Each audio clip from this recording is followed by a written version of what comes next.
Bueno, vamos a dar inicio entonces a la segunda sesión, al segundo día de la clausura de los coloquios del año 2021, el día 2, ¿sí? Y darle la bienvenida a todos los asistentes. Esperemos que sea una jornada tan buena como la de ayer, donde hubo mucha discusión y mucha conversación amena y enriquecedora. El día de hoy tenemos unas sesiones donde incorporamos la trayectoria científica, donde incorporamos los desafíos de los nuevos científicos, así que esperamos contar con su asistencia de toda la jornada. Así que muy bienvenido a todos, muchas gracias a todos los expositores también por aceptar participar, y le doy el pase a Andrea Vega, que es la moderadora de la primera sesión. Muchas gracias, Claudia. Voy a compartir una diapositiva para hacer la presentación de nuestra primera invitada a la plenaria, a la doctora Loreto Luigi.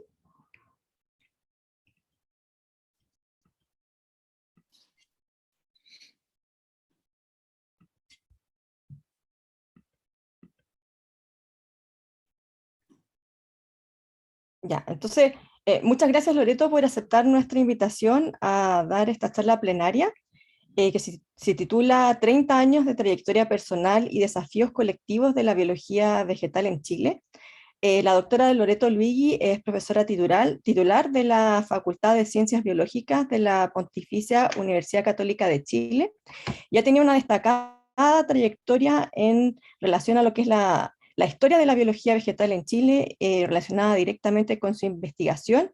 Ella es bioquímica de la Universidad de Chile, realizó su doctorado en ciencias biológicas en la PUC también, y después realizó 2 estadías doctorales en la Universidad de Chile y también en el laboratorio de biología molecular de plantas en la Universidad Rockefeller en Nueva York, en Estados Unidos.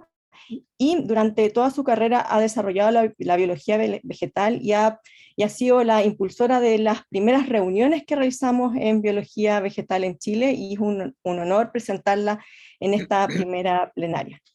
Muchas gracias, Loreto, por aceptar esta invitación, y voy a dejar de compartir mi pantalla y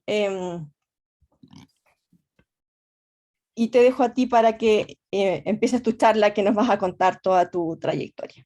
No se olviden de que las preguntas son al final y que además pueden realizar preguntas a través del chat. Bueno, muchas gracias, Claudia, muchas gracias, Andrea, por la invitación.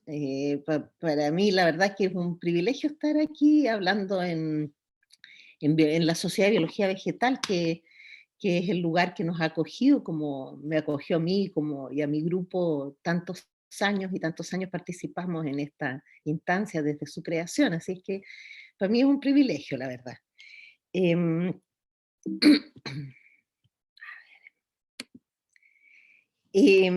Voy a partir de mi trayectoria desde el colegio.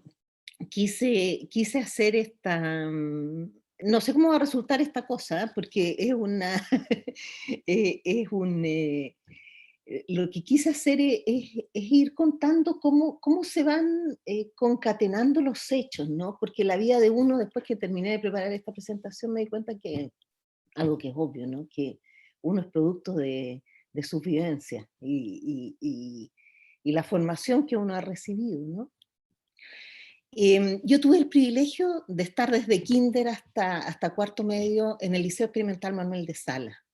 El Manuel de Salas es un liceo que dependía de la Universidad de Chile en ese entonces, em, y era un liceo en el que era un liceo experimental que dependía de la universidad, y por lo tanto muchos de los profesores que ahí trabajaban y trabajan hasta el día de hoy, también trabajaban en la Universidad de Chile, en ese entonces en el Instituto Pedagógico de la Universidad de Chile.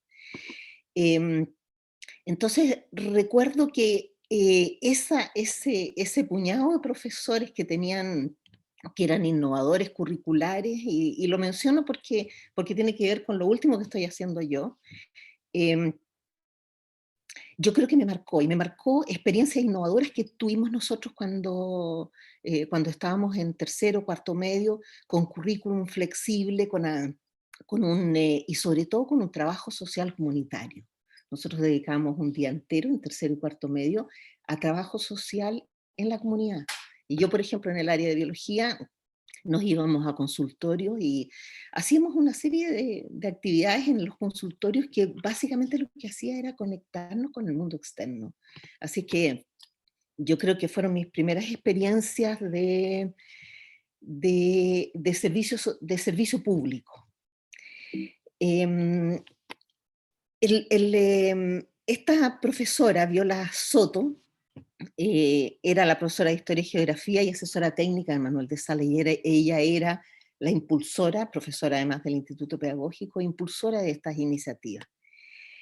Em, Cuando llegó la dictadura, fue muy chocante. Viola Soto fue tomada presa en el Estadio Nacional, y la dictadura, como tantos profesores de la universidad y del liceo, la dictadura intervino en la Universidad de Chile y entró la figura de los rectores delegados, ¿no es cierto?, que eran generales de la Fuerza Aérea al comienzo y después del Ejército.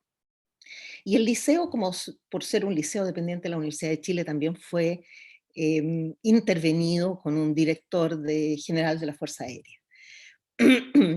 Después, posteriormente, ya cuando llegó la Ley General de Universidades, durante la dictadura, en el 81, el Instituto Pedagógico, como muchas sedes de la Universidad de Chile, fueron desvinculadas de la universidad, y finalmente se transformó en el 85 en lo que es ahora el UNCE, ¿no? Viola Soto obtuvo finalmente después del 91 el Premio Nacional de Ciencias de la Educación por su trayectoria. Pero lo que quiero ilustrarles con esto es que yo soy producto de la educación pública. Esto es educación pública. Esto fue educación pública y educación pública de alta calidad. Después entré a la Universidad de Chile a estudiar bioquímica, a la Facultad de Ciencias Químicas y Farmacéuticas. En ese momento funcionábamos principalmente en Vicuña Maquena 20, en este edificio que hoy está demolido. Y ahí hice mi tesis de bioquímico en el laboratorio de Osvaldo Cori, a principios de los 80, y partí estudiando en ese entonces, partí estudiando en plantas. Estudiamos ahí, era un laboratorio de bioquímica de plantas, estudiamos el mecanismo de biosíntesis de terpeno, y particularmente mi tesis tuvo que ver con los aminoácidos involucrados en catálisis de una enzima que era la GPP carboxiciclasa de citrus, que convertía, ¿no es cierto?, estos compuestos en geranil difosfato y luego en limoneno, que es un monoterpeno. Se generó una publicación de ese trabajo en el que yo participé, y lo que quisiera destacar aquí es lo que significó para mí la formación en el laboratorio de Osvaldo Cori. Osvaldo Cori era una persona tremendamente motivada por la ciencia y también motivada por el arte. Él era fotógrafo o ejercía la fotografía, el alpinismo. Entonces, desde ese entonces yo empecé a ver estas personas que trascienden más allá de la ciencia, ¿no? Y aquí Luz María Pérez, Cecilia Rojas fueron muy importantes en mi formación. Después entré al programa de doctorado de Biología Celular y Molecular de la Universidad Católica y partí a hacer mi tesis de doctorado. En ese momento no habían laboratorios de biología molecular en plantas. La biología molecular en plantas prácticamente no existía. Estamos hablando antes de que empezaran las plantas transgénicas, ¿no es cierto?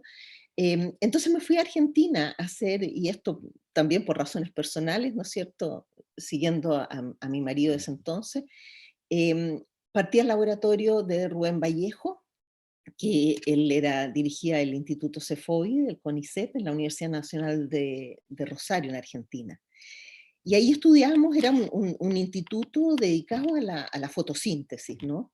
Y ahí estudié en mi tesis los mecanismos de control de fotosíntesis en una bacteria fotosintética, que es Rhodospirillum rubrum. Y básicamente lo que describimos en los dos papers que salieron de esa tesis es la existencia de fosforilación endógena que se vinculaba y se asociaba a la apoproteína de la antena de la antena de clorofila. Y además por primera vez evidenciamos la actividad tirosinquinasa en bacterias fotosintéticas que no había sido, en bacterias en general, que no había sido descrito antes. En ese periodo, como ocurre, ¿no? En el periodo de la tesis, más allá de la tesis de doctorado, fue una etapa personalmente muy, muy nutrida, ¿no? Me casé, tuve a mi hija, y como yo creo que a todos los estudiantes de doctorado les ha pasado esta etapa con los compañeros de doctorado, todos los que estaban aquí y algunos más, aquí no están todos, eran compañeros, estábamos todos haciendo la tesis y muchos de ellos ahora en este momento son líderes de laboratorios. Aquí menciono a Néstor Carrillo, por ejemplo, María Elena Orellano. Bueno, varios de ellos han dirigido finalmente grupos de investigación en biología molecular vegetal en Argentina. Así que esa amistad que se genera, esa complicidad, ese apoyo que se genera durante la etapa de la tesis de doctorado, que yo creo que todos vivenciamos, es algo que nos marca y son amistades que permanecen por toda la vida. Así ha sido para mí.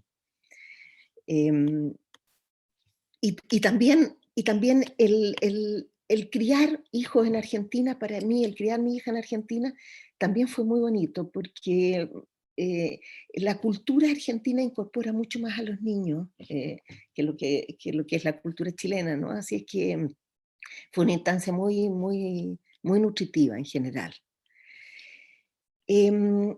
Después regresé a Chile y regresé a la Universidad de Chile a trabajar en el grupo de Jorge Allende como postdoc en la Facultad de Medicina Norte de la Universidad de Chile, y ahí en ese momento había un proyecto bastante grande, PNUD, sobre lixiviación bacteriana. Entonces Allende me invitó a participar porque sabía que yo había estado trabajando en fotosíntesis y ellos trabajaban con el modelo Thiobacillus ferrooxidans, que es la bacteria una de las bacterias lixiviantes. Entonces hice un trabajo de caracterizar ahí rubisco, ¿no es cierto?, y el proceso de fijación de CO2 que tienen estas bacterias lixiviantes. Y aquí hay una anécdota que yo entré el 4 de marzo, el lunes 4 de marzo a trabajar en el laboratorio de Allende, y el domingo 3 de marzo a las 7 y tanto de la tarde del 85 fue el terremoto, el gran terremoto del 85. Entonces cuando entro al laboratorio, era un quebradero, estaba todo en el piso y Allende barriendo y todos barriendo. Así que nos dedicamos a barrer, a limpiar, a evacuarnos. Fue un ingreso muy, muy loco, la verdad. Y en este grupo, era un grupo y un laboratorio muy, muy interesante, muy productivo, con gente muy, muy notable que estaba ahí impulsando la biología molecular. Aquí estaban haciendo la biología molecular en Chile. Así que la pasada por ese laboratorio para mí fue muy marcadora, y también con amigos que duraron muchos años. En el 87 entré a un cargo de la Universidad Católica en el Departamento de Biología Celular y Molecular en ese entonces, y esto fue producto de un impulso, y lo menciono porque es interesante ver cómo fue el origen del desarrollo de la biología molecular en la facultad y en la universidad. Esto fue impulsado por Federico Leighton, que era profesor de la facultad nuestra, y en el año 87 se transformó un cargo que era del laboratorio de histología, se abrió para generar esta nueva área de biología molecular vegetal, y ahí entré yo, con la idea de que yo fuera a hacer un postdoctorado posteriormente al extranjero. Se creó un cargo nuevo también que ocupó Javier, y él, él que tenía una formación en levaduras y en otros modelos, entonces también estableció la colaboración con el laboratorio Simon Lippach de la Universidad de Burdeos, como una forma de impregnarse de la biología vegetal, ¿no?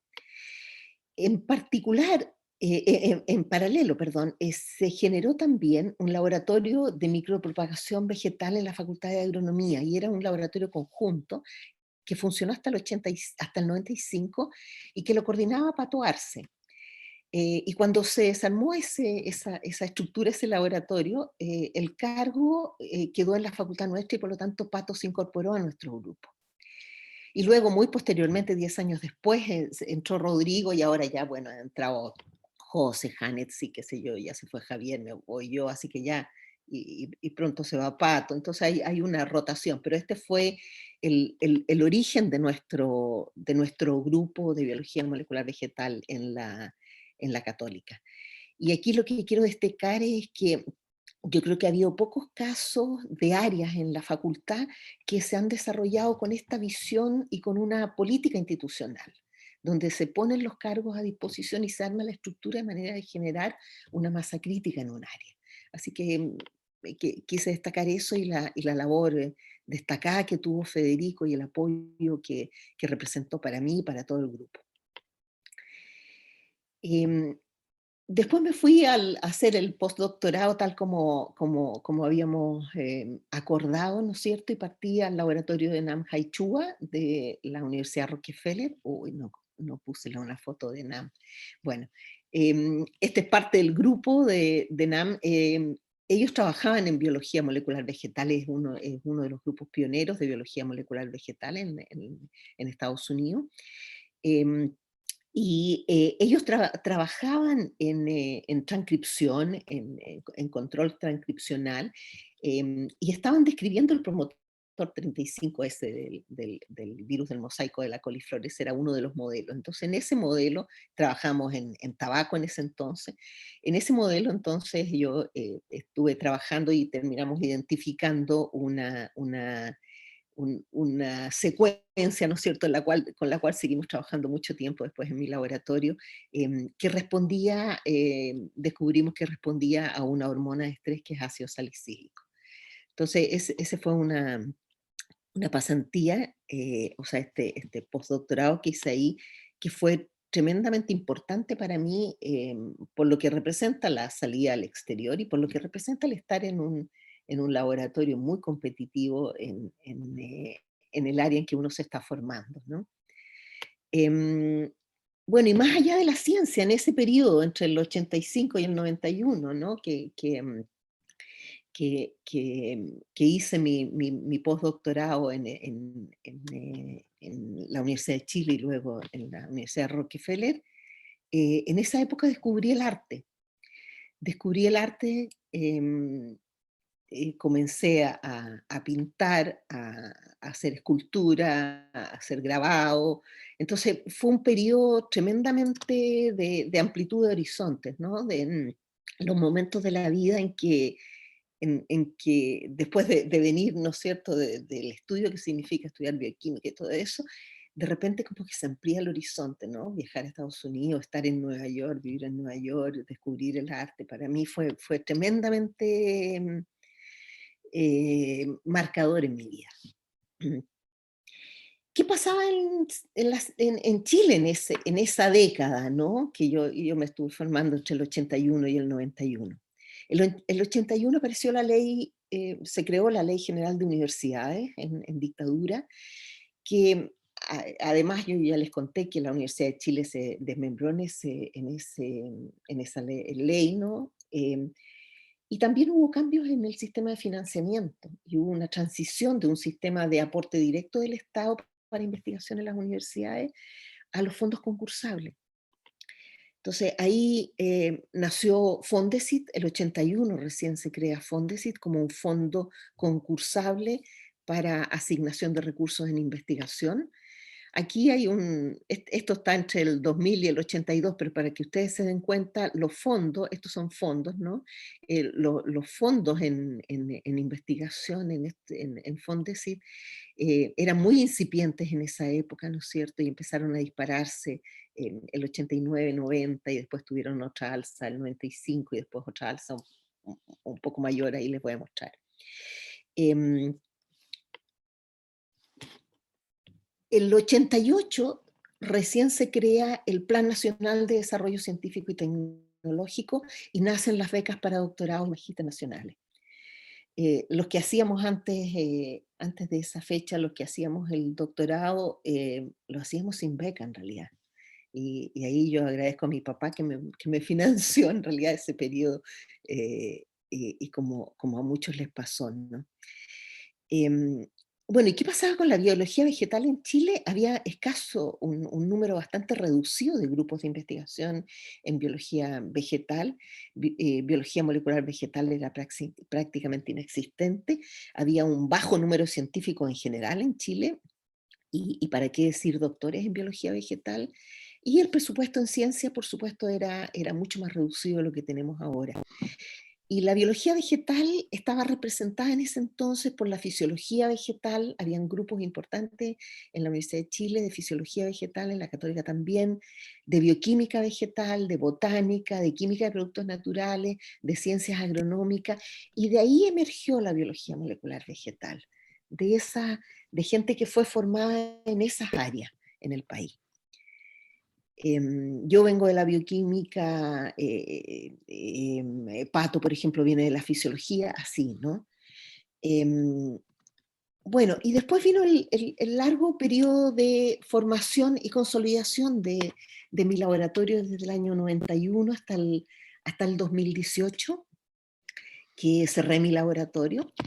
Y les voy a contar bueno, de mi línea principal, ¿no es cierto?, que manejé, pero también de un proyecto de aplicación que comenzamos desarrollando cuando recién creamos el laboratorio, ¿no?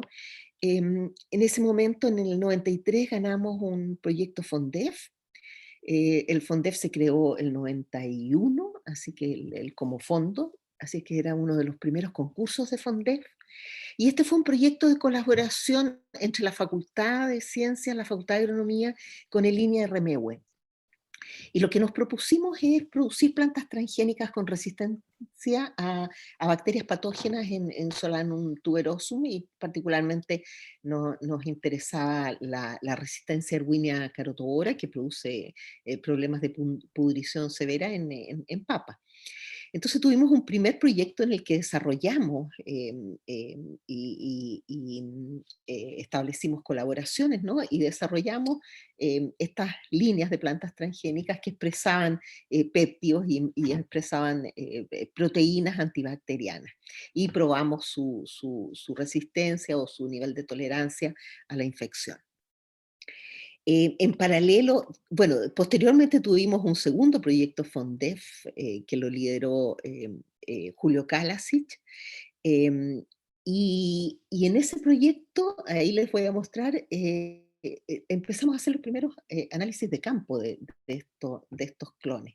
En paralelo, establecimos una cooperación con Argentina, grupos de Argentina, Brasil y Cuba, y ahí soñábamos, ¿no? Éramos bien ingenuos, diría yo, y en Argentina estaban trabajando, el grupo de Mentaberry estaba trabajando en tolerancia y resistencia a virus, y en Brasil estaban trabajando en resistencia a hongos en papa. Entonces nuestra idea era el proyecto de la super papa, ¿no? De una papa tolerante a distintos tipos de patógenos, resistente a distintos tipos de patógenos, y que pudiera ser usado en los programas nacionales ¿cómo se llama? Como insumo en los programas nacionales de mejoramiento genético. Em, En ese momento se generó también Red Bio. Yo participé como coordinando y coordinando como coordinadora de Chile entre el 93 y el 96, y organizamos encuentros de Red Bio con esta red de laboratorios de Latinoamérica y el Caribe. Y se comenzaron a elaborar planes nacionales de biotecnología agropecuaria y forestal, y me tocó participar también en uno de esas comisiones de elaboración y de pensamiento de cómo, para dónde iba la ciencia de la biología vegetal y particularmente de la biotecnología vegetal, ¿no? Este proyecto... aquí. Bueno, estas son fotos históricas, ¿no? Del el espacio, el campo que usamos en Remehué para hacer los primeros ensayos de campo de clones de papas que expresaban estas proteínas y péptidos bacterianos, y evaluar en campo la resistencia a Erwinia. Y aquí está Julio Kalasic, ¿no es cierto? Esto, recuerdo, era una situación muy desafiante para nosotros, esto de estar haciendo estos primeros ensayos. De hecho, fueron los primeros ensayos de campo que se hicieron con clones transgénicos generados en el país. Ahora, ¿qué pasó con este proyecto? ¿Qué pasó con esta idea de desarrollar productos transgénicos e incorporarlos a los planes de mejoramiento genético? Yo diría que quedó como una idea que se fue frustrando de algún modo. Yo creo que hay más gente aquí que puede conocer más la historia y a lo mejor tienen visiones distintas, pero em, la producción agropecuaria se privatizó en el país, ¿no? Y aparecieron las grandes, la industria agropecuaria bueno, que es la que tenemos hoy. Y la verdad que el manejar estos clones transgénicos fuera de la industria no fue fácil. No era fácil obtener financiamiento público para seguir manejando este tipo de proyectos y empujarlos. Yo diría que la transgénesis fue capturada por las empresas biotecnológicas más bien, y se perdió en las fuentes de financiamiento la idea de proyectos de desarrollo de bien público en esta área. Este fue un proyecto de desarrollo de bien público. Bueno, de ahí que yo decidí concentrar mis esfuerzos en proyectos de investigación básica y enfoqué gran parte de toda mi trayectoria desde el 91 hasta el 2018 en estudiar los mecanismos de defensa patógenos, y particularmente nos centramos en el laboratorio en el rol del ácido salicílico en la respuesta de defensa, y trabajamos inicialmente en nicotiana y después nos movimos al modelo de Arabidopsis. Ahí tuve la suerte de tener financiamiento individual desde el 93, continuado hasta el 2018, lo que es un privilegio, eran otros tiempos. Cooperación internacional también, proyectos de cooperación internacional, y comenzamos con los proyectos asociativos del núcleo milenio, bueno, primero en líneas complementarias, ¿no? Que era una de las fuentes de financiamiento para proyectos asociativos que dependía de CONICET, y luego nació la iniciativa científica Milenio, y ahí empezamos a postular y obtuvimos, ahí ya estaba Rodrigo lideró estos iniciativas, estos primeros núcleos Milenio, en el que participábamos con una serie de otras personas, incluso Ariel, Bernardo, Virginia, está ahí, bueno, Pato, Javier y Rodrigo, por supuesto, que lo lideraba. Después tuvimos una segunda, este núcleo fue renovado, y después tuvimos un segundo núcleo también en el que participamos. Y además conté con la colaboración de una serie de investigadores de Latinoamérica, de Europa, de Estados Unidos, con los cuales colaboré durante mi trayectoria. Y por supuesto colaboradores nacionales, Javier Jordana, durante mucho tiempo. Excuse me. Sí, Excuse me. Yes. Do you have smegma? perdón. No, yo creo que No, continuemos. Sí, continuemos nomás, Loreto. And I have Ah, a yeah. question. I have one question. Tía. Does anyone in this class know who D is? You guys know who D's nuts? Claudia, no se toma nadie más. Se están entrando personas que pueden ser. ¿Sigo? Sí, están como que, Tía, como que saque se a esta están, a veces gente. ocurre como que hackean esto y se entran, pero no hay que aceptarlo. Sí, varón, son eso, pero sáquelo, por favor.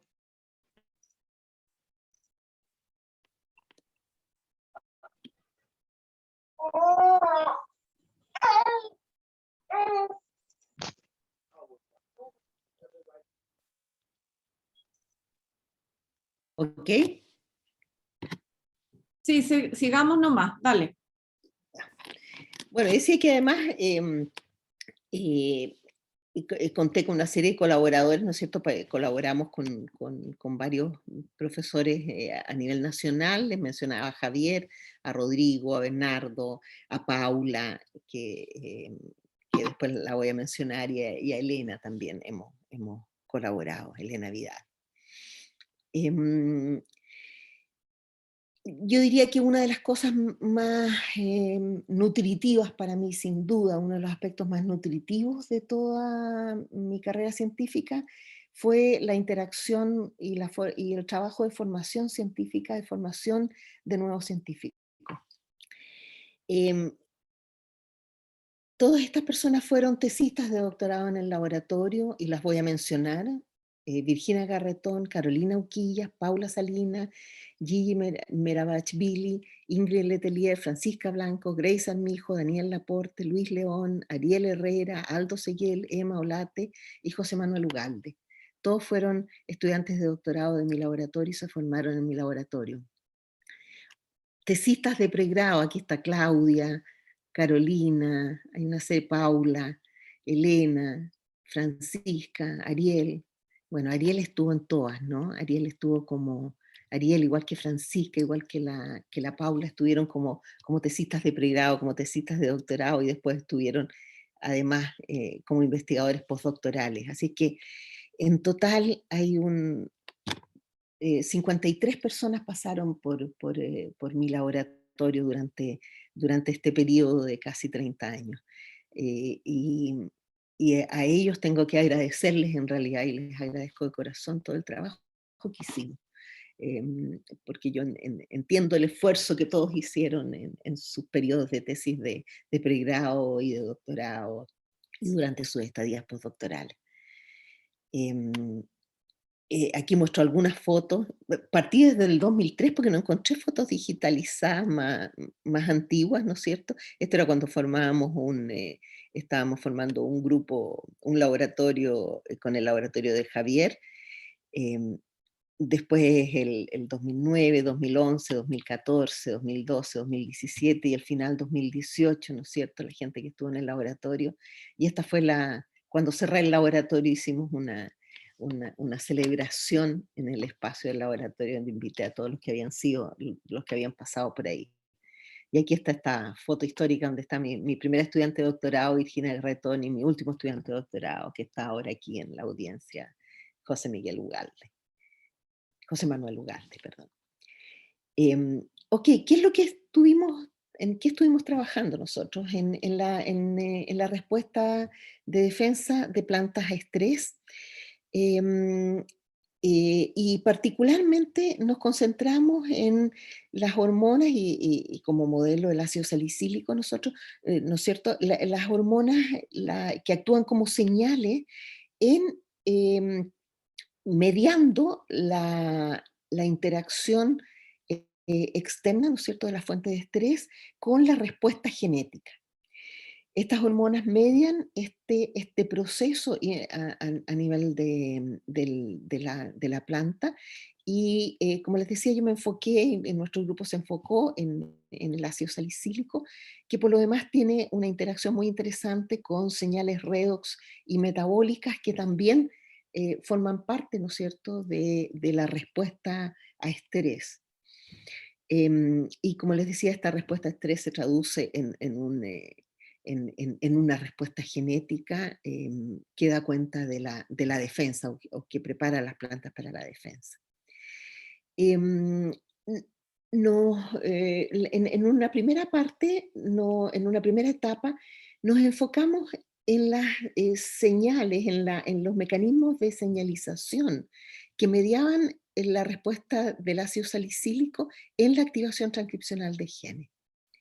Y aquí distinguíamos tres tipos de genes, que los fuimos distinguiendo durante la trayectoria, ¿no es cierto? Genes de respuesta temprana, que eran independientes de este coactivador maestro que es NPR1, genes que son targets primarios de NPR1, que también tienen una respuesta temprana, pero que dependen de este coactivador, y genes tardíos, como el clásico PR, ¿no es cierto?, que dependen de este coactivador y que dependen también de la expresión de genes más tempranos, como WORK y otros factores de transcripción que participan en los eventos de activación más tardía. Entonces, en el estudio de la señalización, y estos fueron varios trabajos en la primera etapa, aquí está el trabajo de Claudia, de la tesis de Claudia, de la tesis de Perla, de la tesis de Paula, de la tesis de la Virginia, que trabajaron tanto en la participación de quinasa, descubrimos quinasas que participaban en estos procesos de transducción de señales, y especies reactivas de oxígeno, que fue la tesis de Virginia. Posteriormente, ¿no es cierto?, nos enfocamos en identificar estos genes, y aquí nos enfocamos fundamentalmente en los genes más tempranos de respuesta, y aquí en el proceso de identificación usamos distintas estrategias de transcriptómica en ese minuto, y está aquí, publicamos finalmente esta identificación de estos genes. Fue producto de la tesis de Carolina y de la Francisca Blanco. Ahora, posteriormente entramos en estudiar, ¿no es cierto?, cuál es el rol de estos genes que se activan en defensa, luego que los identificamos. Em, y particularmente nos enfocamos en algunos genes que tienen un putativo rol antioxidante, ¿no es cierto?, y eso despertó nuestro interés. Y también algunos genes que tenían un interés para la respuesta de defensa propiamente tal. En los genes de respuesta antioxidante, los que identificamos estaban bastante sobrerepresentados las glutarredoxinas y las glutationes transferasas, que son grupos que son familias de enzimas que tienen una función detoxificante. Las glutarredoxinas usan el poder reductor del glutatión para reducir puentes disulfuro en distintas moléculas y proteínas, particularmente, y las glutationes transferasas usan glutatión para detoxificar peróxido, ¿no? Y lo interesante es que las plantas, a diferencia de otros organismos, tienen una familia, estas familias génicas son bastante más grandes, lo que da indicios de una respuesta antioxidante bastante robusta que tienen las plantas. Estudiando el rol funcional de estos genes, ¿no es cierto?, caracterizamos a la LLP, una lectin-like protein, que tenía un rol importante en la respuesta ETI, esto en Arabidopsis, inoculada con Pseudomonas, y eso fue la tesis de Grace. la tesis de Daniel Laporte. Ahí caracterizamos una de las glutarredoxinas que habíamos identificado, y recientemente, el año pasado, salió este trabajo de la tesis de José Manuel, del José, donde aparece la caracterización, un trabajo muy bonito de colaboración con el grupo de Andreas Meyer en Bonn, de la glutatión S-transferasa U7. Em,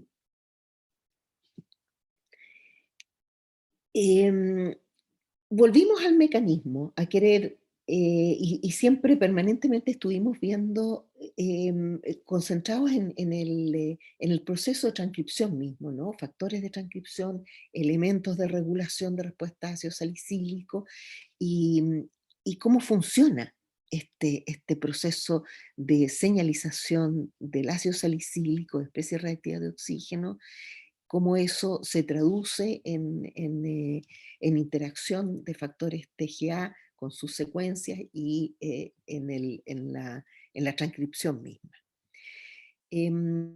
Estudiamos y hay varios trabajos, aquí no he sido exhaustiva en todos los trabajos que les estoy mostrando algunos los más importantes, y hay varios trabajos esto todo lo hizo Ariel durante su larga estadía en el laboratorio, ¿no es cierto? Bueno, con el resto de gente del laboratorio, pero lo lideró él, estos estudios de los mecanismos de particularmente centrado en la glutarredoxina. Publicamos incluso un review entre el ácido salicílico y las especies reactivas de oxígeno, y más recientemente también salió un trabajo en el que corroboramos que los TGA de clase 2, ¿no es cierto?, están participando no solo en los eventos tardíos como en la activación de PR1, sino también en estos eventos tempranos de activación que tienen que ver con una respuesta antioxidante, de contener el estallido oxidativo. Así es que, y el rol de TGA en la respuesta a estrés oxidativo de caracterizar que salió este año. Ok, y hay dos trabajos más que quisiera mencionar que salieron en los últimos años, que son producto de colaboración con dos grupos del extranjero. Uno que tiene que ver con el control de los niveles de salicilato en la respuesta a defensa. Los niveles de ácido salicílico se controlan por una ruta de biosíntesis que está en el cloroplasto, que viene de corismato, esa es la principal ruta de biosíntesis. Hay un transportador, EDS5, y el salicilato además puede modificarse, ¿no es cierto? Entrar a la vacuola, almacenarse en la vacuola, y actuar, por supuesto, como señal para la activación de genes. Entonces, tenemos claro que y estaba ya la evidencia que diferentes niveles de salicilato en la respuesta gatillan diferentes respuestas. Por lo tanto, es muy importante controlar el nivel de ácido salicílico durante la respuesta de defensa para que los efectos sean los deseados, ¿no? Por lo tanto, entonces nos fuimos a estudiar si existían otros factores involucrados en controlar la acumulación de ácido salicílico, y particularmente nos enfocamos en isocorismato sintasa 1, que es la primera enzima, ¿no es cierto?, que sabemos que se induce transcripcionalmente en estrés, pero no sabemos qué pasa a nivel de proteína. Entonces, en cooperación con el laboratorio de Jim Greenberg, y este fue el trabajo de Aldo Seguel, de su tesis, buscamos interactores de isocorismato sintasa de ICS1. Identificó Aldo estos interactores por coinmunoprecipitación y espectrometría de masa, y detectamos estas proteínas, prohibitins, que son proteínas que se habían encontrado en otros sistemas que tenían un rol de scaffold, ¿no es cierto?, de otras proteínas, y que formaban complejos con otras proteínas y participaban en su estabilización. Aldo también analizó la localización subcelular y determinamos que efectivamente existía, estaba presente estas prohibitins y particularmente PHB3, que era la más abundante en el cloroplasto, donde está isocorismato sintasa 1, y desarrolló Aldo una serie de herramientas genéticas para evaluar la función de PHB3 en la defensa, y obtuvimos resultados muy interesantes, y aquí les muestro uno solo, el final, ¿no es cierto?, con un anticuerpo contra isocorismato sintasa detectamos que en las mutantes de proibitin la proteína isocorismato sintasa disminuía considerablemente, lo que se recuperaba en las plantas complementadas. Estos resultados entonces nos sugirieron que prohibitin promovía la producción de salicilato, porque vimos aumentos en la producción de salicilato, o sea, un control, ¿no es cierto?, mediado por prohibitins de los niveles de ácido salicílico, y no solo de los niveles de ácido salicílico, sino que también de los niveles de las proteínas, de los niveles de proteína de isocorismato sintasa, como vemos aquí, y de la respuesta propiamente tal, del nivel de HR y de proliferación bacteriana en la respuesta.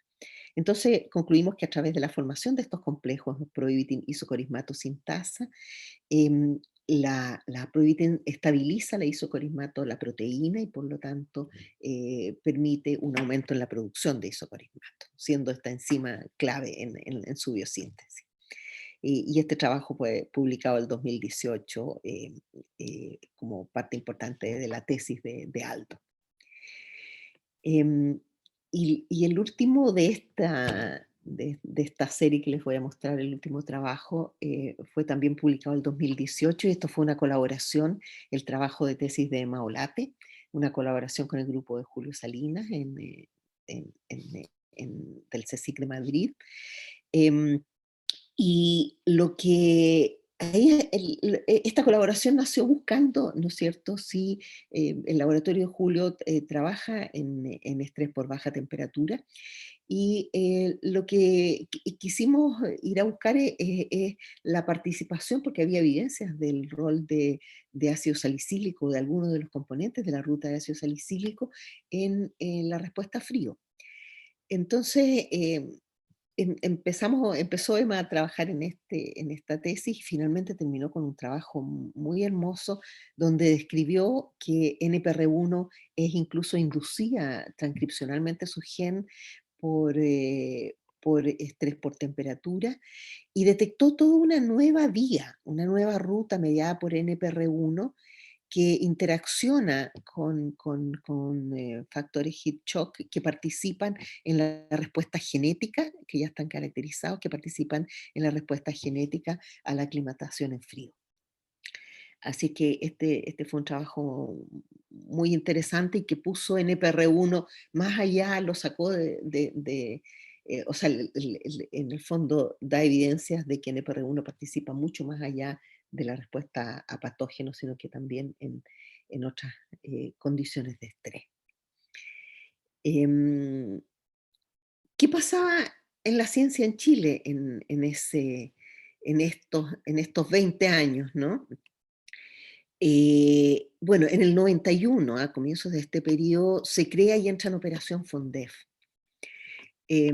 Y por ahí, por el 2000, y algunos de ustedes lo saben mucho mejor que yo, comienzan las iniciativas de Corfo, de proyectos del Proyecto Genoma Chile, los consorcios. Entonces, hay una expansión bastante interesante de los proyectos de aplicación biotecnológica vinculados a biología vegetal. A otras áreas, por supuesto, pero a biología vegetal en particular. Y en investigación, además de los proyectos Fondesit, ¿no es cierto?, que venían creciendo, aparecen los proyectos asociativos tanto dependientes de CONICYT en ese entonces, como líneas complementarias, Anillo, FONDAP, y luego la Iniciativa Científica Milenio, que ahora todo se reunió en la NID, ¿no? Y en el área de biología vegetal hay un aumento en este periodo considerable de la masa crítica de investigadores. Em, Aquí les muestro, a ver, antes de eso, yo creo que este aumento considerable de masa crítica de investigadores se debió a la formación de varios núcleos importantes en varias universidades. Nosotros representamos, digo nosotros, yo, Javier, Pato, Rodrigo, representamos, bueno, y ahora nuevos profesores jóvenes en esa área, en la facultad, representamos un polo de desarrollo y de formación de gente muy importante. También fue así el laboratorio, todo el núcleo que se generó en la Universidad de Chile. Y posteriormente en otras universidades y posteriormente o en paralelo en diversos centros regionales de línea, y así se fueron generando estos grupos que estuvieron, yo diría, dedicados a la formación de gente, porque esa era la prioridad en ese minuto, el formar nuevos doctores en esta área. Ahora, las situaciones, aun cuando durante este periodo hubo un periodo de bonanza, seguimos teniendo restricciones súper importantes en términos de financiamiento y de masa crítica de científicos en Chile. Aquí, por ejemplo, hay un dato de la cantidad de investigadores por cada 1000 personas trabajando en países de la OCDE, y Chile es el segundo de abajo para arriba después de México, ¿no? Que tiene menos científicos. Esto es del 2018. Que tiene menos científicos todavía o doctores por población. Respecto al presupuesto público en ciencia, tecnología e investigación, aquí hay un lapso entre el 2007 y el 2021, ¿no es cierto? Esto para decirles que, a ver, y les voy a mostrar la otra también. Ay, perdón. Este gráfico muestra el periodo entre 2008 y 2017 y muestra el presupuesto respecto al PIB o respecto al presupuesto, estos presupuestos de ciencia, tecnología e innovación, ¿no? Respecto al PIB o respecto al presupuesto del gobierno. Y en ambos casos, por donde se le mire, estamos absolutamente estancados por año. Y lo mismo vemos acá, incluso vemos una caída, por eso les incorporé este gráfico también, donde se incluye el periodo que nos incluye aquí, ¿no? De los últimos años, hasta el 2021. Y vemos que incluso en los últimos años ha habido una disminución en el gasto público en ciencia, tecnología e innovación. Yo creo que, bueno, es claro para todos, ¿no es cierto?, que mientras no haya una decisión política de un aumento considerable en ciencia, vamos a seguir siendo un grupo sólido, consolidado, etcétera, pero muy pequeño, que puede impactar poco en las políticas productivas del país, ¿no? Ok, el 2000, cuando empecé a vislumbrar el cierre de mi laboratorio, que lo cerré en el 2018, empecé a hacer una transición porque nació en mí la inquietud y juntando, ¿no es cierto?, mi formación en arte, mi formación en ciencia y mi inquietud por el trabajo comunitario, el trabajo de bien común o de bien público, nació la inquietud de integrar estas áreas, integrar la educación integral, las ciencias y las artes, y nos reunimos con un grupo importante de científicos y de artistas para desarrollar un modelo educativo para la integración curricular de la ciencia y de las artes. Y este modelo, que ahora llamamos MEICA, lo que propone es integrar no solo las ciencias y las artes, sino que también el conocimiento y saberes transversales de las comunidades educativas, y esto a través de recursos y herramientas educativas basadas en experiencias, ¿no? En experiencias de indagación, tanto científica como artística, y en interacción, por supuesto, con la naturaleza y con el entorno ambiental.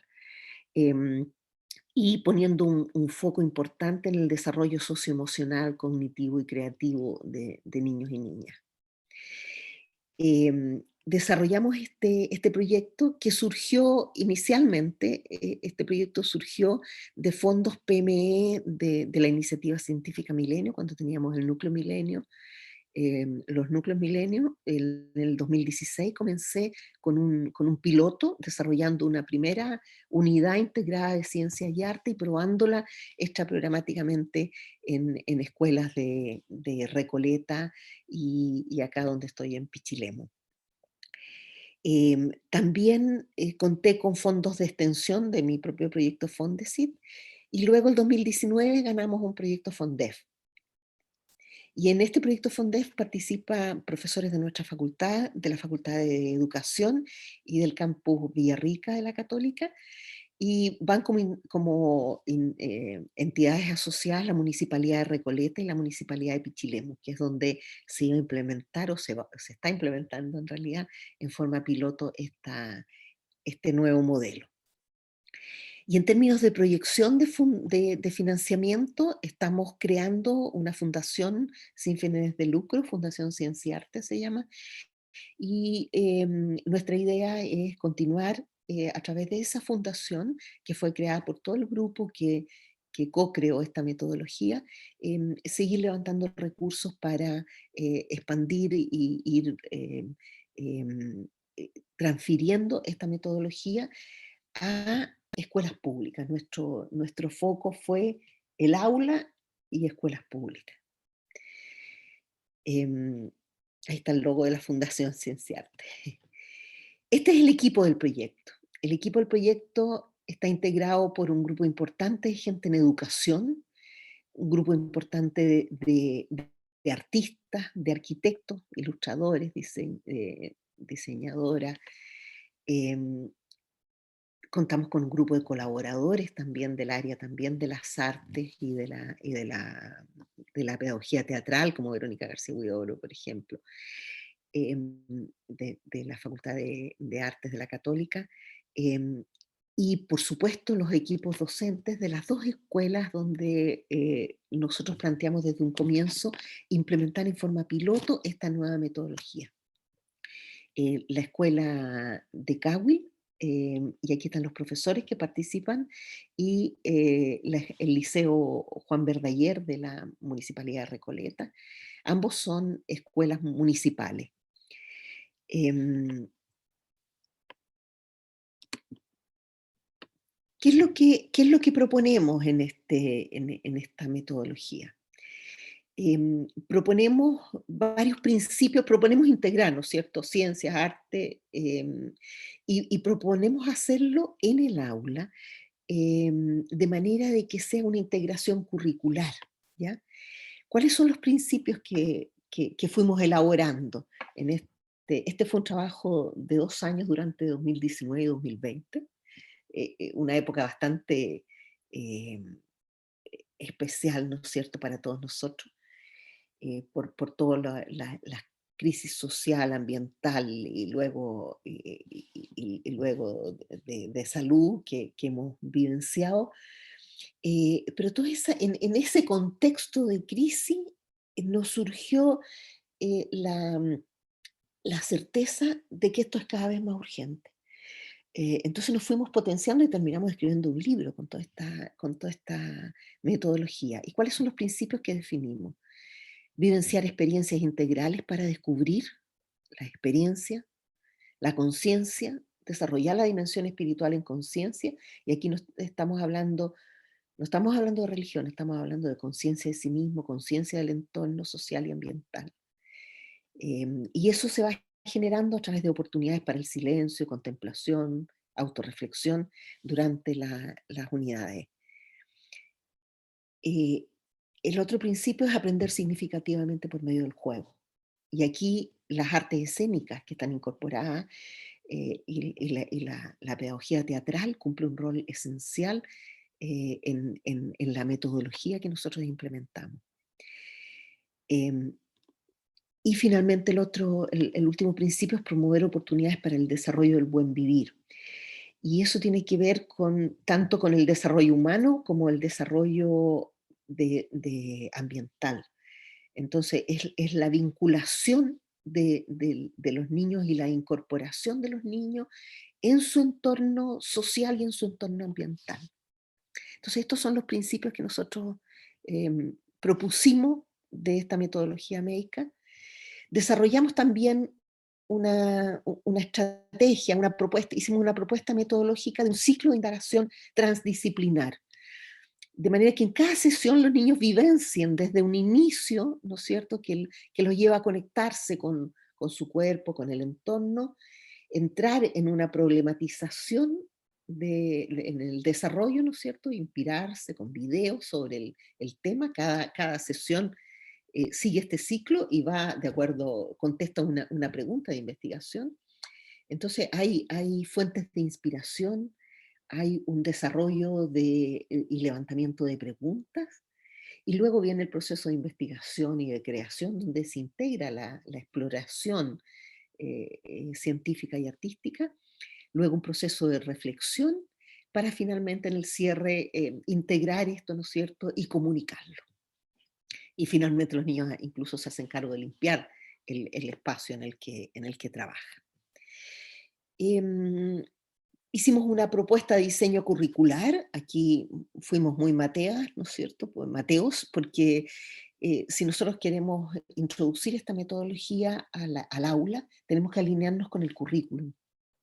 Así que articulamos los objetivos de aprendizaje en las distintas áreas, en ciencias naturales, artes visuales, música y artes escénicas, que en realidad artes escénicas no está incluido en el currículum y es de primero a cuarto básico.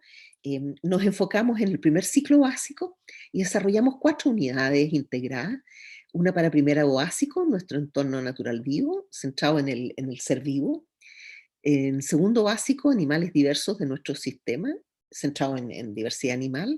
En tercero básico, el arte de las plantas, que fue con el que yo comencé, ¿no es cierto?, centrado en el ciclo de vida de las plantas y la importancia de las plantas.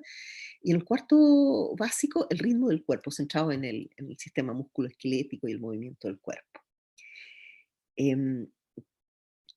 Hicimos planificación didáctica y hicimos un esquema de planificación por cada sesión, y aquí, por ejemplo, estas son las 8 sesiones. Cada unidad contempla 8 sesiones inicialmente de 6 horas pedagógicas de toda una mañana, ¿no es cierto?, y en cada sesión se aborda una pregunta de investigación, ¿no?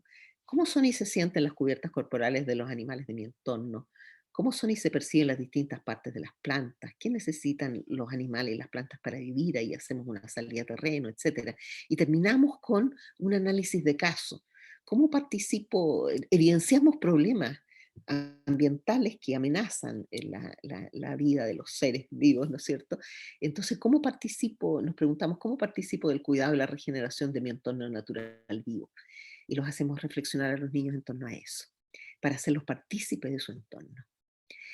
Yo les decía que hay en el equipo hay una ilustradora que hizo esta ilustración del ecosistema local de la escuela de Cowell, y también para Recoleta, ¿no es cierto? Y esta ilustración está en la sala en gran tamaño y es el referente que usan los niños y los niños, que en este caso es un ecosistema muy bonito de humedal y de borde costero.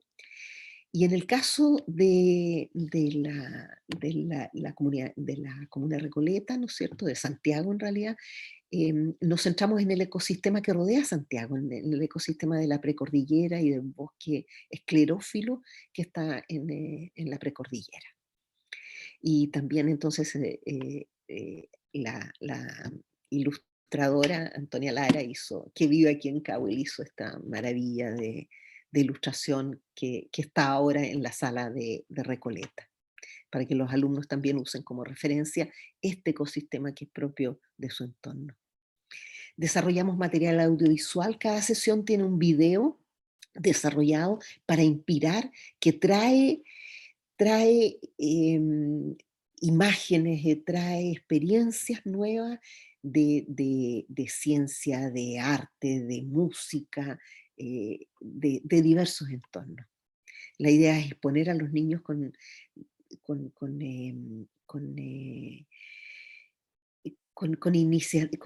inputs, ¿no es cierto?, que son nuevos para ellos. Desarrollamos también dentro de este proyecto un espacio físico. Para mí esto, les comento me acuerdo desde que mi hija pasó de kinder a primero básico, que me acuerdo que llegó choqueada, y me dice, porque en kinder jugaban en una modalidad de taller y hacían artes visuales todo el rato, y pasaron a la sala estándar, ¿no es cierto?, sentados para adelante todos en una silla, su mesa. Me acuerdo que mi hija llegó llorando el primer día y me dice, no puede ser, pero no puedo estar sentada en una mesa, en una silla y en una mesa así, pasar de estar en movimiento a estar sentado fue un choque muy violento y eso nunca se me olvidó. Y entonces diseñamos, había 2 arquitectos, incluimos a 2 arquitectos en el equipo, y diseñamos un espacio ad hoc en la escuela y lo pudimos construir con platas del proyecto y con platas de la municipalidad, y terminó siendo el taller Meika en la escuela de Cahuil, que es esta especie de invernadero inspirador, un espacio muy hermoso, la verdad, muy hermoso, donde están las ilustraciones, y que los niños han gozado realmente. Estas son fotos, hicimos la implementación, este proyecto era 2019-2020 y terminaba, ¿no? El tema es que vino la pandemia, se cerraron las escuelas, por lo tanto no podíamos hacer la implementación piloto. Eso no nos vino mal del todo, porque pudimos extender todo el proceso de creación de esta metodología, de manera que fuera algo mucho más robusto.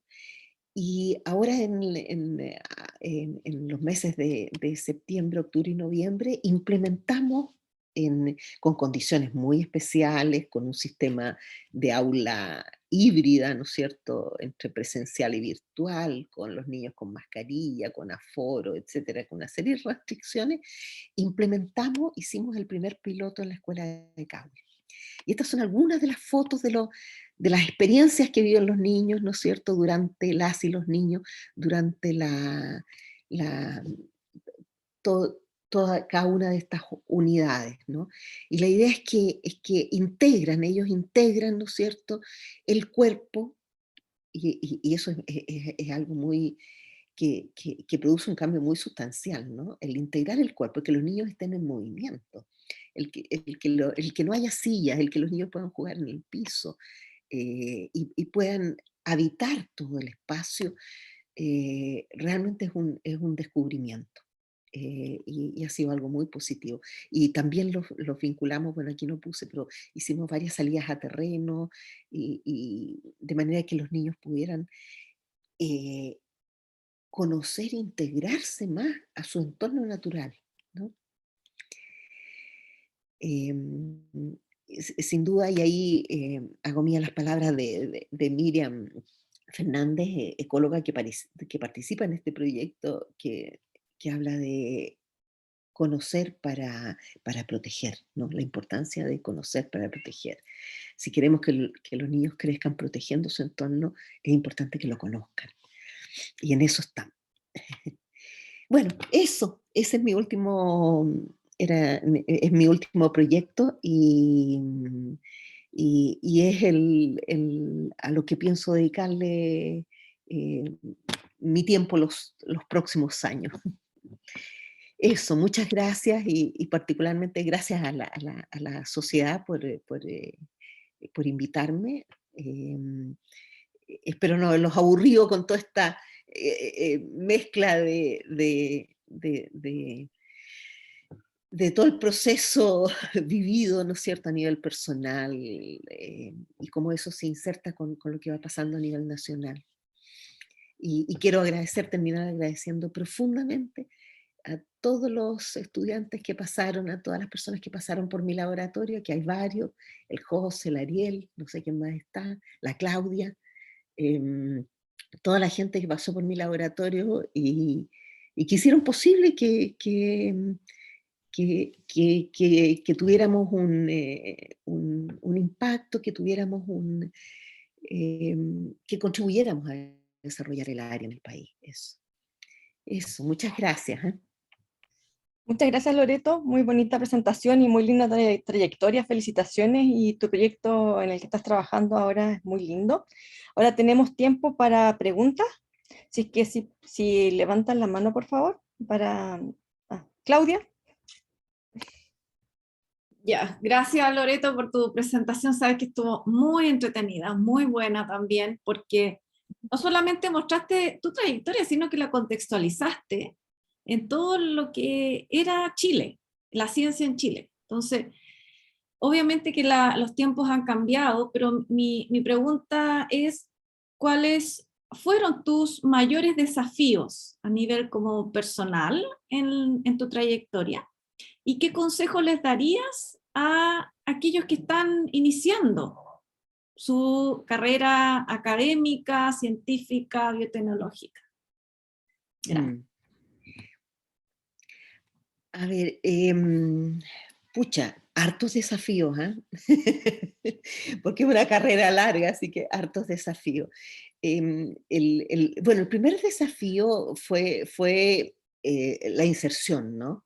La inserción, el generar un grupo, el conseguir recursos, el armar, el establecer las alianzas internamente en la institución, ¿no es cierto?, con colegas, externamente con colegas del extranjero, de manera de levantar recursos apropiados, establecer esta asociación que permitió generar proyectos, impulsar proyectos de mayor envergadura con grupos más grandes de estudiantes, ¿no? Lo que yo valoro muchísimo los proyectos asociativos. Entonces, el desafío de los recursos y de llegar a eso es un desafío tremendamente importante. Y mientras no tengamos una inyección de dinero sustancial, esto va a estar siempre restringido a ciertos grupos y es una lástima porque se pierde el potencial, ¿no?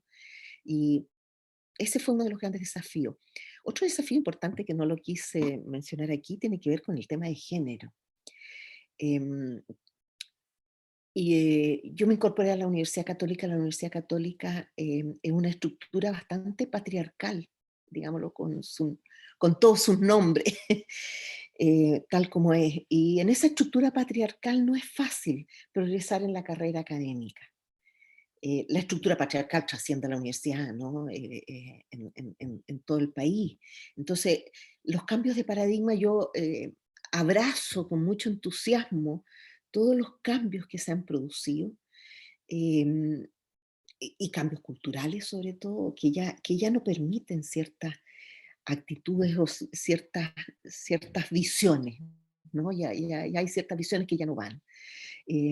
Pero en los tiempos que me tocó vivir a mí en la universidad, de mi trayectoria académica, fue un tema bastante difícil. Nos reunimos, hicimos un grupo de profesoras que éramos profesoras asociadas. Durante muchos años no había profesoras titulares en nuestra facultad, mujeres. Y las mujeres representábamos el 20 y tanto por ciento de la planta académica. Ahora no es muy distinto en términos de porcentaje, pero sí en términos de la trayectoria académica y del apoyo a las mujeres. Y en eso nosotros generamos, este grupo de profesoras, generamos un documento, llegamos hasta rectoría y eso impulsó impulsó actividades en otras facultades y actividades a nivel central, y se creó una unidad a cargo, una oficina a cargo de los temas de género, etcétera. Y ya empezó a moverse el tema. Entonces ese fue otro gran desafío. Y el tercer desafío que yo veo y que lo veo en este momento es lo público, es la pérdida de lo público. yo lo experimenté después de que estábamos con estos sueños, ¿no es cierto?, de los transgénicos para mejorar el mundo, que de alguna manera yo lo sentí frustrado em, porque se desdibujó y en realidad también tiene que ver con cómo ha sido la producción, cómo es el esquema de producción agrícola en el país, ¿no? Cómo se fue debilitando la estructura pública, los propios INEA, ¿no? Los institutos de investigación del Estado se fueron debilitando, entraron a un sistema de postular, de financiarse a través de fondos concursables también, y de establecer vínculos con la empresa privada. Yo no digo que eso sea malo, pero se perdió em, se perdió el apoyo directo y la concepción de la mirada país, para mi gusto, en el tema de la producción agrícola. Y yo creo que es un tremendo tema y un tremendo desafío para lo que viene, el retomar eso.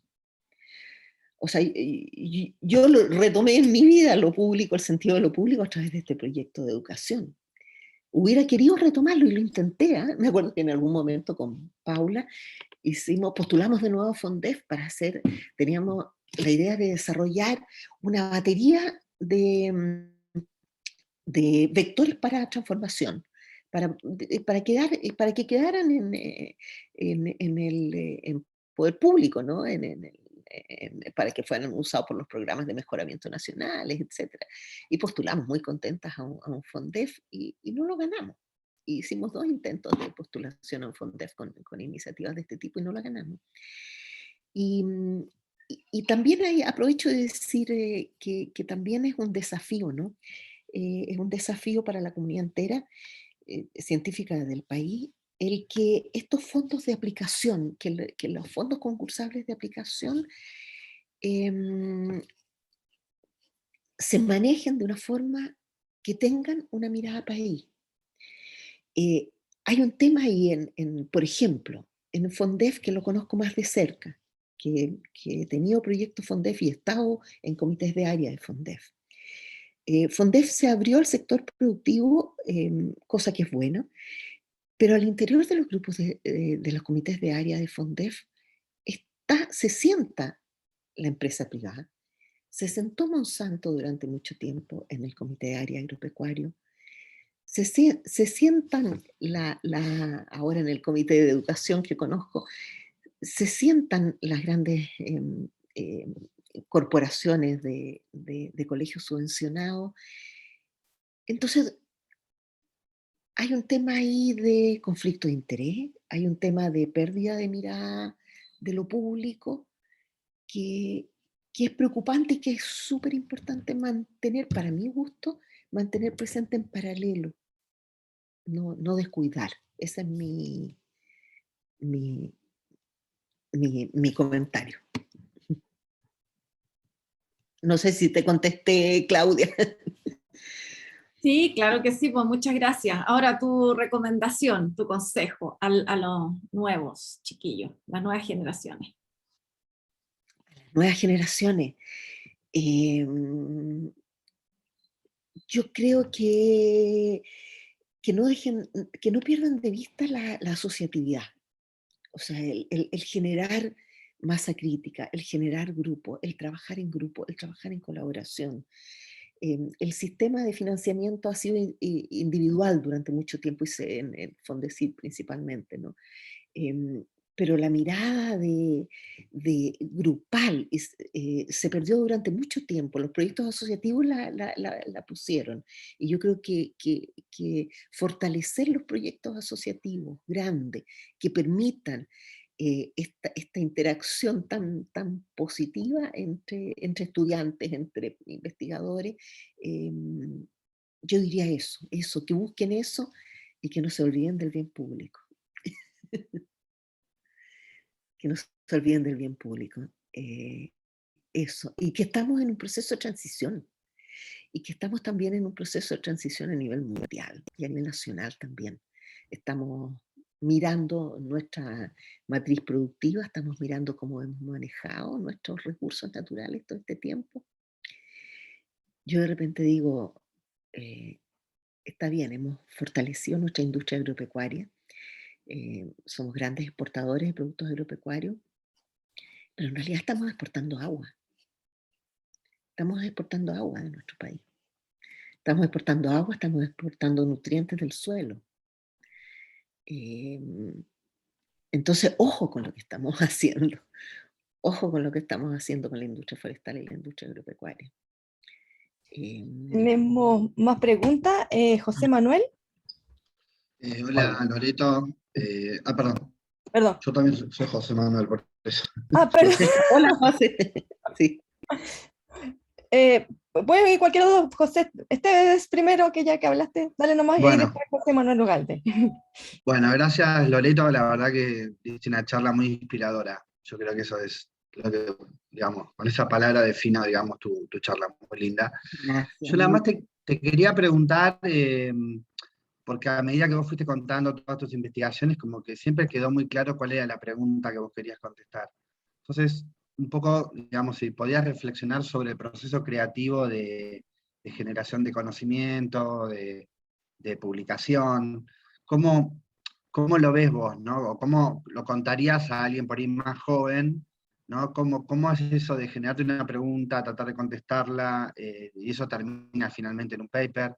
No sé, con toda tu experiencia, me parece que una reflexión en ese camino sería muy, muy interesante. Sí, ahora, gracias, José. El tema es que, sí, siempre hay preguntas, ¿no? Pero uno se dispersa, o sea, aquí yo hice el esfuerzo de, ¿no es cierto? Y uno siempre cuando presenta pone las cosas en un orden que no necesariamente fue el orden de la línea de pensamiento, porque las líneas de pensamiento son divergentes, ¿no? Uno empieza a disparar para todas partes. Así es que, ahora, yo creo que lo importante ahí es que, como todo este trabajo se hace con estudiantes que están haciendo sus tesis, ¿no es cierto? La tesis tiene que ser es algo que te guía un poco, ¿no? Porque la tesis tiene que tener una pregunta, la tesis tiene que tener una dirección y no puede dispersarse tanto. Entonces, el que cada tesista tenga su pregunta y su problema va ordenando, va ordenando esa dispersión. Yo creo que si uno trabajara con puros investigadores sin tesis de por medio estaría disperso, pero las tesis te fuerzan, ¿no? Bueno, ¿y cuál es la hipótesis? ¿Cuál es la pregunta biológica? ¿Y cuáles son los objetivos? Entonces, bueno, y los proyectos, ¿no? También, ¿no? Cada 4 años cuando uno se pone a escribir un proyecto, repiensas, remadura, y sin duda salen cosas muy interesantes de cada escritura de proyecto. Estamos medio cortos de tiempo, así que ojalá las preguntas bien cortitas. José Manuel Ugalde y después Anita. Okay. Hola Loreto, muy bonita la charla, siempre muy inspiradora.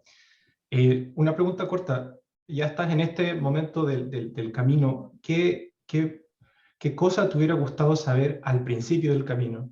¿Qué conocimiento, qué skill, qué habilidad, qué cosa te hubiera gustado ponerle más énfasis o saber al principio? No sé, fíjate, no sé.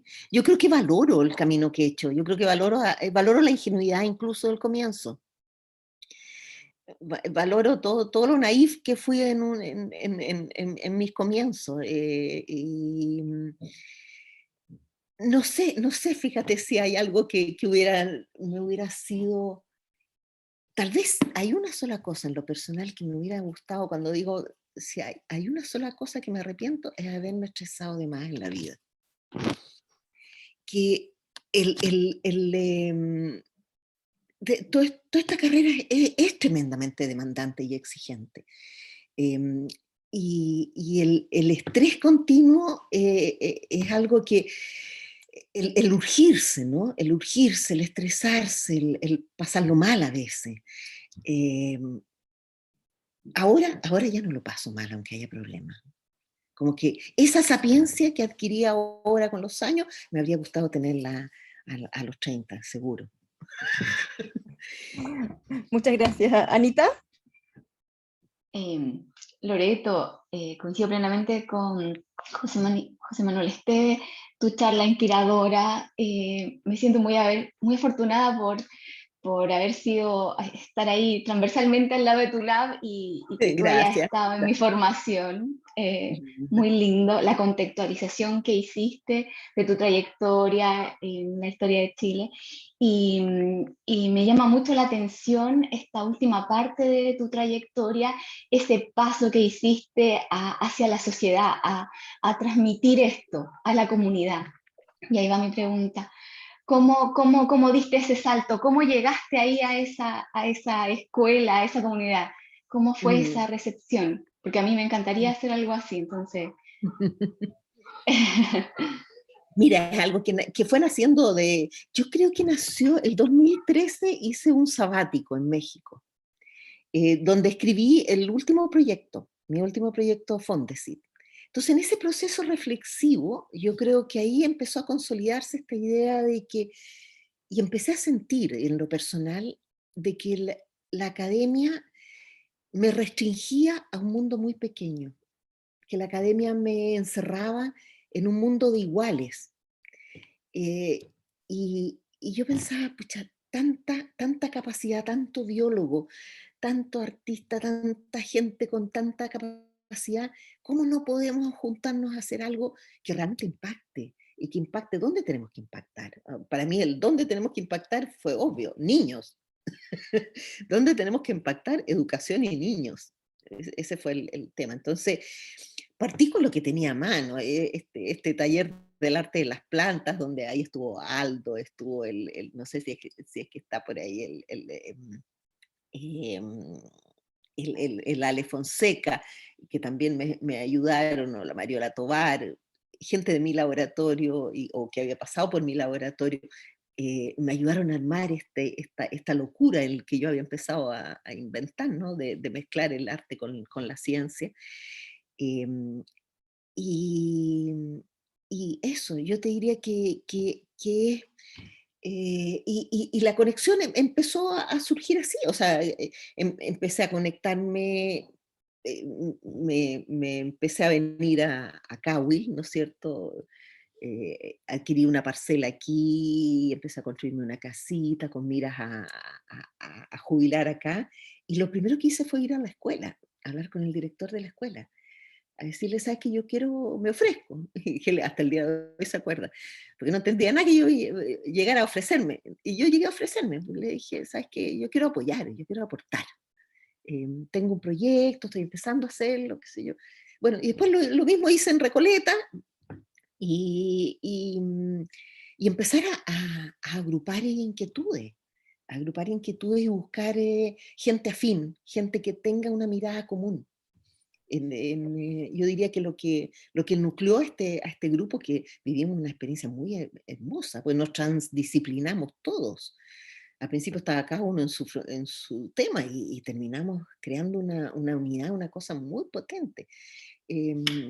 Y yo creo que lo que nos unió fue esa pasión por entregar, por hacer algo que tuviera sentido.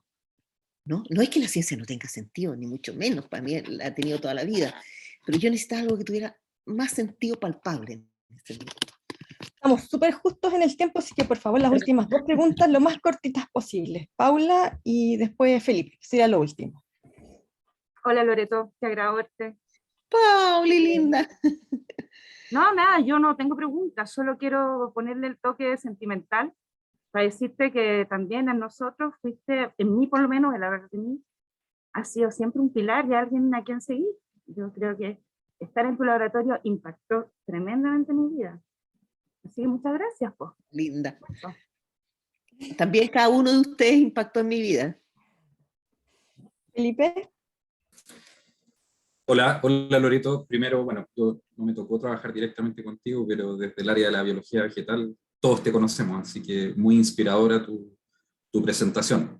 Yo hoy día estoy en el mundo privado, hago ciencia desde el mundo privado y justamente me gustaría consultarte frente a lo que decías. O sea, yo estoy de acuerdo contigo que hoy día falta una incorporación o una mayor incidencia del Estado en hacer ciencia en Chile, ¿cierto? Pero hoy en día, frente al modelo en el cual el sector privado se involucra cada vez más y se está haciendo ciencia desde el sector privado, ¿cómo piensas tú que un modelo sería un modelo virtuoso de esta interacción entre Estado y el mundo privado? O sea, yo creo que hay múltiples formas de hacer un modelo virtuoso, porque sin duda el mundo privado tiene que estar presente. Tiene que estar presente. Yo creo que em, nos hemos ido para la punta en el país. Nos hemos ido a un extremo. Nos hemos ido a un extremo en términos de los intereses del sector público. Que han dejado de mirar el bien público, han dejado de mirar el medio ambiente, eso es lo más terrible. Nuestros recursos. Y la idea de que los recursos, ¿no? Y partiendo por el agua, son de todos y no del que primero la agarra, ¿no? O el que tiene más plata para agarrarlo. Entonces, yo creo que se requiere un cambio de mirada. Yo creo que se requiere ese cambio cultural y se requiere en el sector privado donde más se requiere. Donde más se requiere ese cambio de mirada de que, ok, son inversionistas, hay un interés de lucro, pero está bien. El interés de lucro no puede pasar por sobre el interés del país. Y por otro lado, hay un cambio, hay un reforzamiento importante que tiene que ocurrir en el sistema estatal, ¿no? Yo siempre he pensado que los institutos de investigación del Estado no pueden estar en la situación en que están ahora. Los institutos del Estado tienen que servir para proyectos país. Como era Línea, como era todos los institutos del Estado. Entonces, y como es en muchos países, si uno mira el INTA en Argentina, qué sé yo, el Embrapa en Brasil, ¿no es cierto? No, cumplen otro rol los programas de mejoramiento. Entonces, el que se haya desdibujado el sistema estatal y que se haya fortalecido de tal forma, sin limitación, el sistema público ha sido un desastre. Yo diría que ha sido un desastre, o nos ha llevado a este punto. Entonces, ahora se requiere cambios en ambas partes, cambios en ambos sectores para poder articularlo mejor, sobre una base de bien país, ¿no? Porque estamos todos en el mismo país, seamos públicos, privados, estamos todos en el mismo país, a todos nos interesa que haya recursos para nuestros nietos, ¿no? Que nuestros nietos puedan vivir aquí también. Bueno, les agradezco a todos su asistencia. A ti, Loreto, muchas gracias. Un aplauso virtual. Muy linda charla y tu trayectoria. Y ahora damos paso a Ignacio con nuestros auspiciadores. Muchas gracias. Muchas gracias.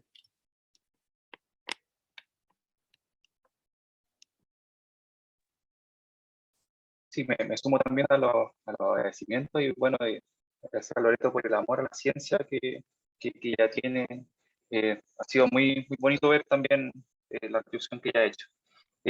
Bueno, ahora pasamos al espacio de nuestros auspiciadores. En el día de hoy queremos agradecer a la Comisión Chilena de Energía Nuclear que ha sido parte de este evento.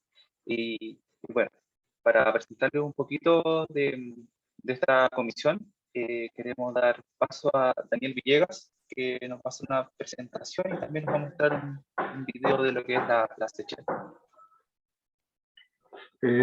Hola, ¿me escuchan? Sí, se escucha, hola. Nada, pues, primero que nada, un gusto, agradecer siempre estas instancias. Como decía Ignacio, voy a partir mostrándoles un pequeño video, que es un video de difusión institucional centrado en las cosas que nosotros hacemos, más relacionadas al área agrícola, y después les voy a comentar un poco cómo nos hemos reestructurado, cuáles son nuestras capacidades para un poco también darnos a conocer y generar estas instancias de colaboración. Vamos a ver cómo resulta esto, la verdad. Si resulta lo del video, vamos a compartir pantalla. Y ustedes me dicen cómo sale todo, justo me llaman. Compartir. Me avisan si hay audio y todo, por favor. Y si no, si resulta mal el video, pasamos directo a la charla nomás. El video ¿Se escucha? No, tendrías que compartir el audio, no se escucha. En el mismo lugar donde compartiste pantalla te va a aparecer la opción de Ok, denme un segundo. compartir el audio del equipo. Ya, denme un segundo, sorry. Las cosas pasan. Compartir. Uso compartir pantalla. Opciones avanzadas de la función compartir.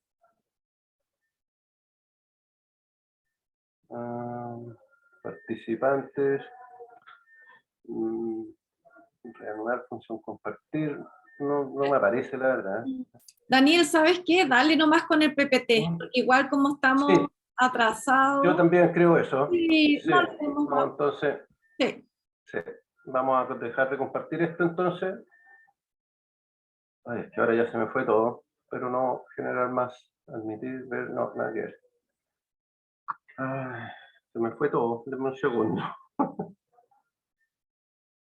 Además que este computador lamentablemente no es el más moderno del mundo.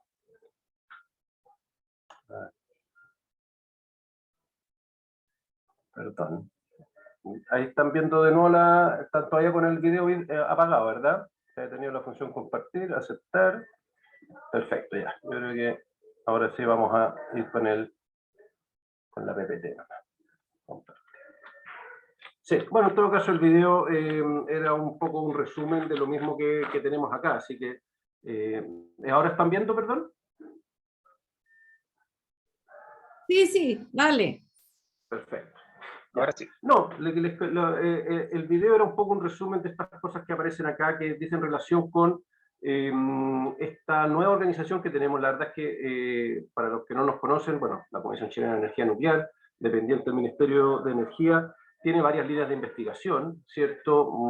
A lo mejor es mucho más fuerte en lo que tiene que ver con física de plasma, partículas y ese tipo de cosas, pero tenemos una línea de investigación asociada a la agricultura y al medio ambiente, y recientemente se ha reestructurado a través de una reestructuración interna, ¿cierto?, de la comisión en búsqueda de potenciar aquellas investigaciones similares y generar algunas sinergias entre los investigadores que nos encontramos a lo mejor un poco dispersos. Y en este caso, ¿cierto?, aquellos grupos investigadores enfocados a temáticas relativas a sistemas de producción agrícola o forestales o de medio ambiente, formamos este nuevo polo de investigación con el objetivo de aportar a la sostenibilidad y a la sustentabilidad de ecosistemas vulnerables a través del uso de diversas técnicas nucleares, ¿cierto? El nombre es el Centro de Tecnologías Nucleares en Ecosistemas Vulnerables, ¿cierto?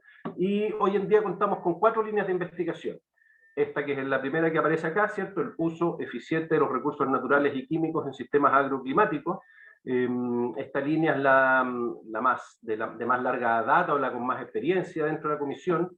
Es liderada por Adriana Nayo, que a su vez es la jefa del Centro de Tecnologías Nucleares en Ecosistemas Vulnerables. Trabaja junto a Jimena Videla y Marco Acuña, y ellos hacen uso de técnicas isotópicas principalmente como herramientas en la obtención de información que puede ser clave en estudios agroambientales y de producción, lo que le permite, por ejemplo, estudiar con bastante precisión el uso y el destino de recursos agrícolas como pueden ser el agua, los fertilizantes, los pesticidas, y también involucrarse en temas de erosión de suelo. Y como resultado de este tipo de ensayos y de investigación, está enfocado en entregar soluciones para un uso óptimo de estos recursos, y de esta manera, por ejemplo, los estudios realizados en esta línea buscan reducir las dosis de aplicación de fertilizantes, o más que reducir, aplicar la dosis óptima, no sobre aplicar, recuperar suelos degradados, cuantificar la erosión del suelo, lo mismo respecto al uso óptimo del agua, ¿cierto? Fertilizantes y agroquímicos en general. Y también evaluar el comportamiento de nuevas especies en la producción y cuantificar efectos de gases invernaderos. Y en eso están asociados en general con algunas universidades en donde llevan a cabo proyectos colaborativos. Una segunda línea de investigación, ¿cierto?, tiene relación con los efectos fisiológicos y genéticos del uso de la radiación ionizante para mejoramiento de la adaptabilidad de especies vegetales, ¿cierto?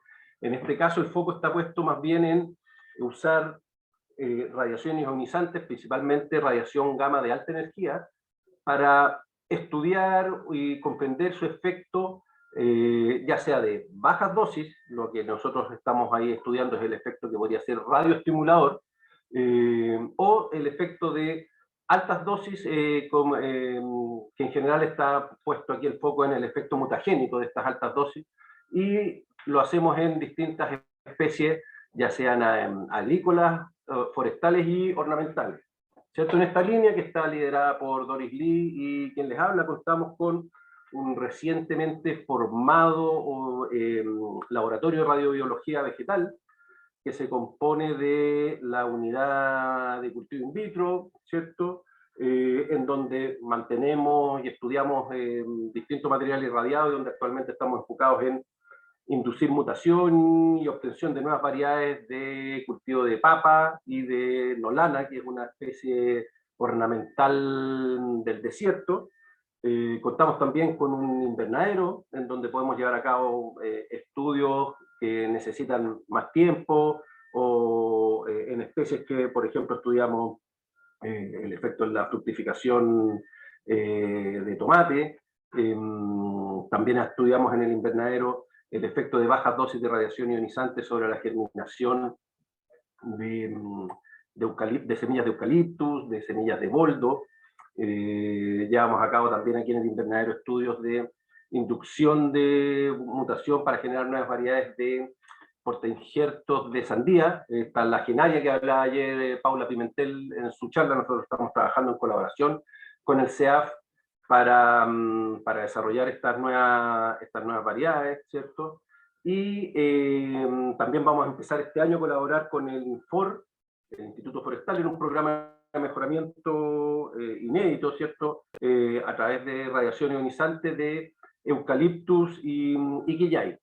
Y por último, dentro de esta línea de investigación más asociada a lo fisiológico y a lo genético, también tenemos un laboratorio en donde tenemos algunas capacidades de estudiar las respuestas fisiológicas y de asociarlas con análisis moleculares, en donde, por ejemplo, junto con todas las otras líneas que tarde o temprano llegan a esta unidad más bien fisiológica molecular, ¿cierto? Estamos también estudiando aquí, en colaboración con la Universidad Adolfo Ibáñez, por ejemplo, el efecto de la radiación ionizante, de bajas dosis de radiación ionizante, como un posible priming sobre plantas de Arabidopsis thaliana, para después ver su tolerancia o resistencia a otros tipos de estrés, como el estrés térmico o el estrés salino.